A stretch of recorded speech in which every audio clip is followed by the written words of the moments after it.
नमस्ते दोस्तों। आज पोएट्रूसिक में हम हिंदी कविता करेंगे। पोएट्रूसिक में जब हम हिंदी बोलते हैं तो उसका अर्थ ये नहीं है कि हम सिर्फ हिंदी की कविता करते हो। हिंदी के सेशंस में हम अवधी भी करते हैं, हरियाणवी भी करते हैं और कभी-कभी गुजराती और पंजाबी भी करते हैं। और आज जो कविता मैं यहाँ लेकर के आई हूँ वो हरियाणवी में है और कवि मांगेराम जी ने लिखी है। मांगेराम जी 1906 में पैदा हुए, 1967 तक जिए, 1906 to 1967। सोनीपत जिले में इनका जन्म हुआ और इन्होंने करीब 40 के आसपास स्वांग लिखे हैं या जिन्हें सांग भी कहा जाता है। स्वांग के मानी ये है कि ये नाटक लिखा करते थे और जब पात्र रंगमंच पर अपना स्थान लेते तो डायलॉग्स की जगह ये कविताएं वो पढ़ा करते थे। तो बहुत सारी इनकी जो कविताएं हैं वो इसी रूप में लिखी हुई हैं जैसे नाटक का कोई पात्र रंगमंच से इन्हें पढ़ रहा है। ये कविता मेरे दिल के बहुत करीब है। ये उस परिस्थिति में लिखी हुई है जब शिवजी को ये ज्ञात हुआ है कि उनके ब्याह की जो बात है वो पार्वती जी के साथ चलाई जा रही है और शिवजी बड़े हैरान हैं कि इतना फर्क है हम दोनों में कि ये संभव ही नहीं है कि हम दोनों का ब्याह हो सके। तो ये जो डायलॉग कह लीजिए या ये जो कविता है ये सांग में जो पात्र शिवजी का पात्र अभिनीत कर रहा है वो यहाँ इन्हें पढ़ रहा है। तो ये पंक्तियां हैं। वह राजा की राजकुमारी मैं सिर्फ लंगोटे आड़ासू। वह राजा की राजकुमारी मैं सिर्फ लंगोटे आड़ासू। भांग रगड़ के पीवड़िया मैं कुंडी सोटे आड़ासू। वो तो राजा की राजकुमारी है, मैं तो एक लंगोट पहन करके घूमता रहता हूँ और भांग रगड़ के मैं पीता हूँ, कुंडी सोटा उठा करके घूमता रहता हूँ। कहाँ से मेरा और उसका मेल बैठेगा। वह राजा की राजकुमारी मैं सिर्फ लंगोटे आड़ासू। भांग रगड़ के पीवड़िया मैं कुंडी सोटे आड़ासू। उसकी सौ टहल करे, उसकी सौ टहल करे, अरे एक भी दासी दास नहीं।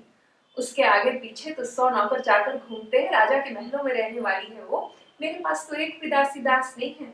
उसकी सौ टहल करे, अरे एक भी दासी दास नहीं।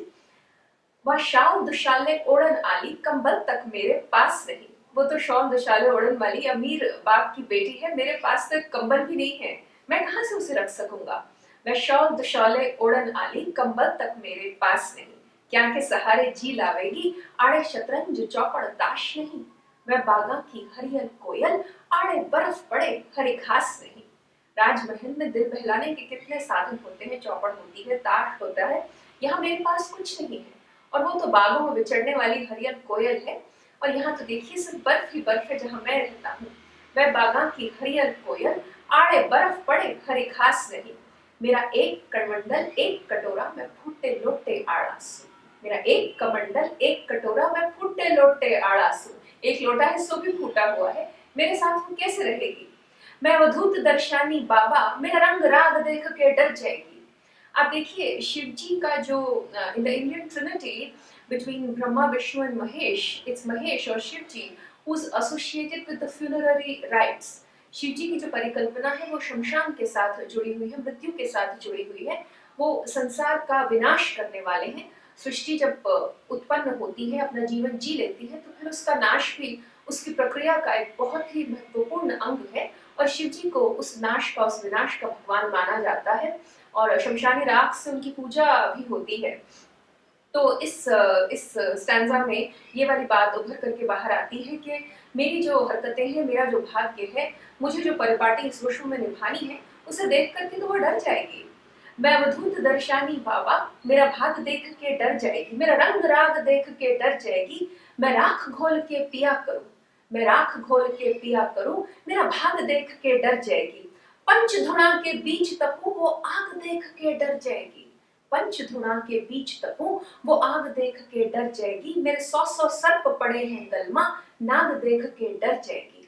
मैं तो नाग जो है वो अपने गले में डाल करके फिरता हूँ, वो नाग देख के डर जाएगी।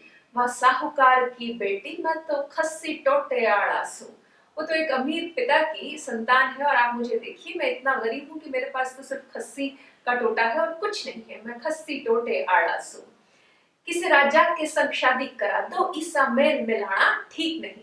किसी राजा के संग शादी करा दो, ईसा मेल मिलाना ठीक नहीं। जुड़सा खेल रचाना चाहो, ईसा खेल खिलाना ठीक नहीं। जिसकी दोनों धार घड़ी पैणी, ऐसा सैल चलाना ठीक नहीं। ऐसी तलवार मत चलाइए जिसकी दोनों धार पैनी है, चोट उधर भी लगेगी और इधर भी लगेगी। किस राजा के संग शादी करा दो, ईसा मेल मिलाना ठीक नहीं। जुड़सा खेल रचाना चाहो, ईसा खेल रचाना ठीक नहीं। जिसकी दोनों धार घड़ी पैणी, ऐसा सेल चलाना ठीक नहीं। मैं अफीम धतूरा भांग पे बढ़िया, तेल पिलाना ठीक नहीं।